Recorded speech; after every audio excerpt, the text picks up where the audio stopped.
Hey everyone, hello and welcome to another Fun Fact Friday live here at University Animal Clinic.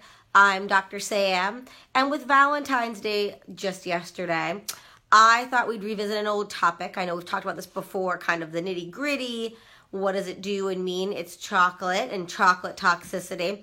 But a lot of us got some chocolate hearts, maybe some more chocolate candy in the house as of yesterday. And so I wanted to revisit the wheel of chocolate toxicity. This is a great tool that we have in the hospital, and it has the weight in pounds or kilograms and then the ounces of chocolate. So I thought I would just read off a couple just to give you guys an idea of how little or how much chocolate it takes to be toxic, and it kind of depends on two things. One is, of course, your pet's size, and the other is the kind of chocolate, how much cocoa is in it. Because again, what causes those symptoms, and just to revisit symptoms of chocolate toxicity, we're talking about heart issues like arrhythmias and tachycardia, so increased heart rate. That's what the chocolate does, and the theobromine and other chemicals that's in cocoa does, and then can also cause excitation and anxiety. Those are the most common symptoms we see. So from that elevated heart rate, we can have other heart issues, again, like arrhythmias. So it can be life-threatening, especially if it's a really high toxicity. And so it depends on how much cocoa. So white chocolate, which doesn't have any cocoa in it, is actually safe for dogs. That's why you'll often see it at pet food stores and on their dog cookies, because there's no cocoa in that.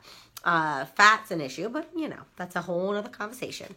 So when we're talking about cocoa, just to give you an idea, a dog that's, say, 5 pounds, we'll start with a little dog. So a 5-pound dog only has to eat, let's see, for just a mild toxicity, would need to eat about 3 ounces of milk chocolate. It takes a lot of milk chocolate. There's less cocoa in milk chocolate to have a toxicity. But a 5-pound dog, for them to have a toxicity with, say, unsweetened cocoa powder, any amount, anything less than half an ounce is going to be toxic for them. Unsweetened chocolate, so baking chocolate, those kinds of things, anything less than half an ounce is going to be toxic for a 5-pound dog.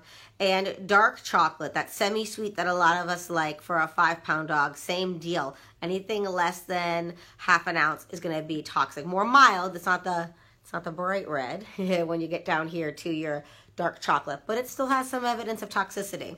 Again, the bigger the dog, it's a little bit safer. So a 10-pound dog could eat quite a bit of milk chocolate before you see any signs of toxicity. Let's see.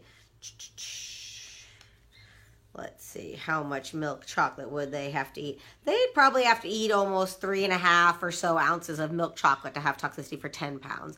But again, it doesn't take much when you're talking about less. So dark chocolate, a 10-pound dog would only have to eat a little over an ounce and a half of dark chocolate. Again, it doesn't take much for those small dogs. So we're talking our little Yorkies, Malteses that are around 10 to 12 pounds.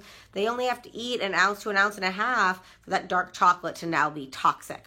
And then the bigger dogs, again, it takes a little bit more. Say a 20-pound dog could have, they'd have to eat about 2 ounces or so to have a severe toxicity. So just to show you, again, those 5-pound, 10-pound dogs, milk chocolate under an ounce can be, dark chocolate under an ounce can be toxic. Doesn't take much. And a lot of us nowadays are eating dark chocolate. It's good for our hearts, so we have it in our homes. So just be really careful. And then once you start mixing that dark chocolate in with other things and adding nuts, macadamia nuts in particular can be toxic to dogs. That continues to add up from there.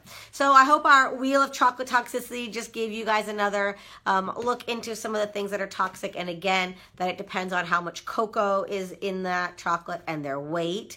So I hope everybody had a happy Valentine's Day yesterday. And I hope this gave you guys some more information. Let us know in the comments below what you guys want to know for the next Fun Fact Friday. We're always looking for your ideas. And give this video a like and a share. The more info we can get out there, the better. And I will see you guys next Friday. Thanks.